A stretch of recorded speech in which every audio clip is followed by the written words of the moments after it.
Hi, this is Adekyn with a Grand Ages Rome campaign mission video. This is part two of our Dangerous Opportunities walkthrough. And in part one, we built the established the basic city with basically the plebes or working class part of the city. We had some early trade. We built our food satisfaction, got our farms and production going, and now we're in kind of stage two of development of the city, which is adding entertainment and prefecture and some of our equites. So we're kind of moving up to the working or the middle class.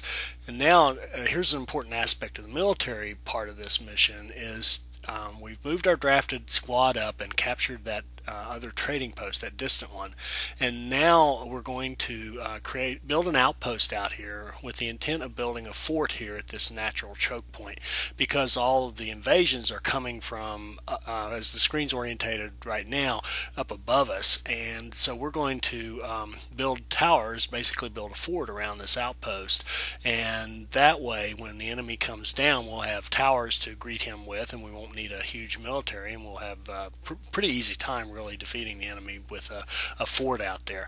You always want to fight the enemy where you have the advantage, and the biggest advantage you can have really is to have a bunch of towers pouring arrows down on the enemy while you fight. And while that's building, we're going to go out here and look at our second community. We're going to build a second community where we're going to build eventually our patrician houses, and we're doing it out here for two reasons. One, we're taking advantage of that second outpost that they give you at the start of the mission, and also we're doing a couple of strategic things out here. This is a good place for us to pick up a shipyard so we can build a ship and go out and put a stone quarry on that island out there to hit our secondary objective of placing quarries on all the stone deposits. So we need a ship to get out there to do that. So now we're kind of moving forward a little bit, and we've advanced in our build, and we're preparing for the patricians, and that's an important concept too.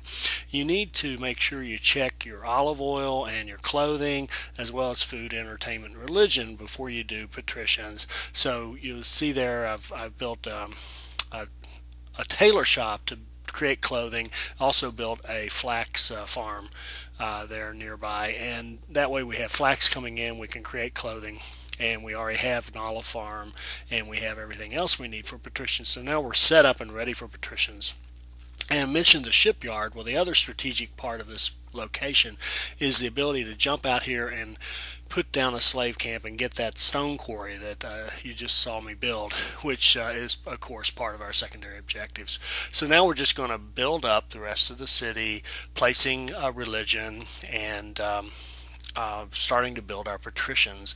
We'll build up to 4 patricians as we're able to, and staff them, build the buildings for them to work in and keep them happy.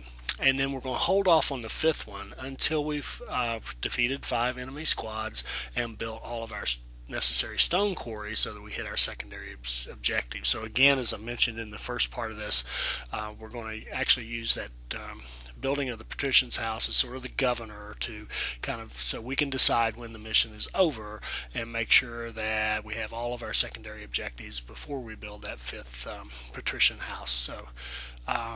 So you can see we're just going to go ahead and build up religion, build matching patricians, and another concept that's probably worth quickly noting. I like to build in pairs. I like to build the building that I'm wanting and the house that's going to work in it, and I build them in pairs so that I keep them matched up, and that way you kind of manage your resources. You make sure you don't have buildings sitting around unoccupied for too long, like that building that just went black there, that Temple to Vesta, the patrician house, is not quite finished, so it doesn't have anyone to work in it, but we'll fix that as soon as that patrician house finishes. And another key thing about the shipyard is you do have to research it.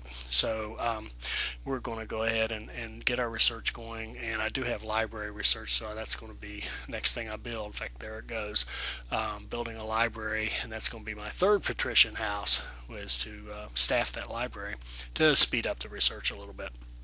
But we're close to having shipyard already, so we're in good shape. So we just continue to build out like that, as I said, build 4 patricians and wait. And we're going to wait until the enemy attacks us, and then we'll take them out with those towers. And as the resources become available and the denarii freeze up, we're continuing to expand the fort, and we'll just keep growing it until we have a good solid fort out there. And as you see, I only have at this point 1 Hastati squad. I'm not at all concerned about invasion, because I've got a good sized fort out there, even if it isn't really completed, but there's plenty of towers out there to take down the enemy. So we move forward a little bit. Now we've got our research. We can build our shipyard, and we're going to go ahead and get ready to go out and get that stone quarry on the island. I do want to take a moment here and talk about fire. And as this battle goes on, there's not a lot of interesting things to say about it, except that, my Hastati took some beating, so I'm going to retreat with him and use the cover of the towers to keep him safe while he kind of retreats and goes back to a military camp and heals. But I did want to talk about fire a little bit, because I've gotten some feedback on the videos. People are writing saying, how in the world do you keep from those compact builds with all those buildings stuffed together? How do you keep them all from burning down in fires? Well, you will not get a fire, period, if you keep everybody happy. What happens is the crime is what causes fires in this game, and crime comes from unhappy citizens. Well, as long as you have 50% food, as long as you have adequate food for your plebes and a place for them to work, and you keep your unemployment down to a minimum, your plebes are going to be happy. They won't start fires. For your equites, if you have the food and all the things that the plebes require, plus they have goods and entertainment, then the equites are going to be happy, and there won't be any crime there, and you won't have any fires from them. And with your patricians, if you have all the things you need for equites plus religion, then your patricians are going to be happy, and you won't get any fires there. So you could build very large, very compact cities and never have a fire, because you have happy citizens.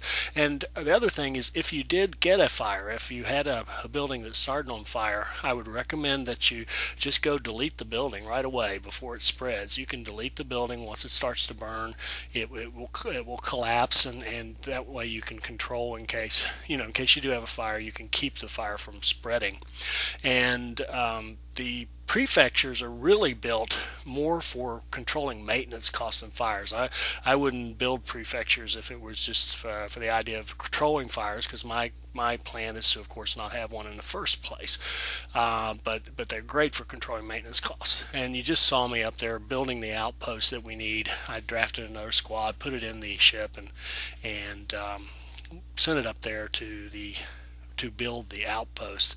So we'll finish off this battle and bring our troops back, and now it just comes back to just waiting. We were waiting for the that outpost to finish so we could put a slave camp up there. And by the way, I am trading for slaves in order to have enough. I didn't have this particular character, I didn't have enough, so I'm actually importing slaves to give me some extra to get a couple of these stone quarries.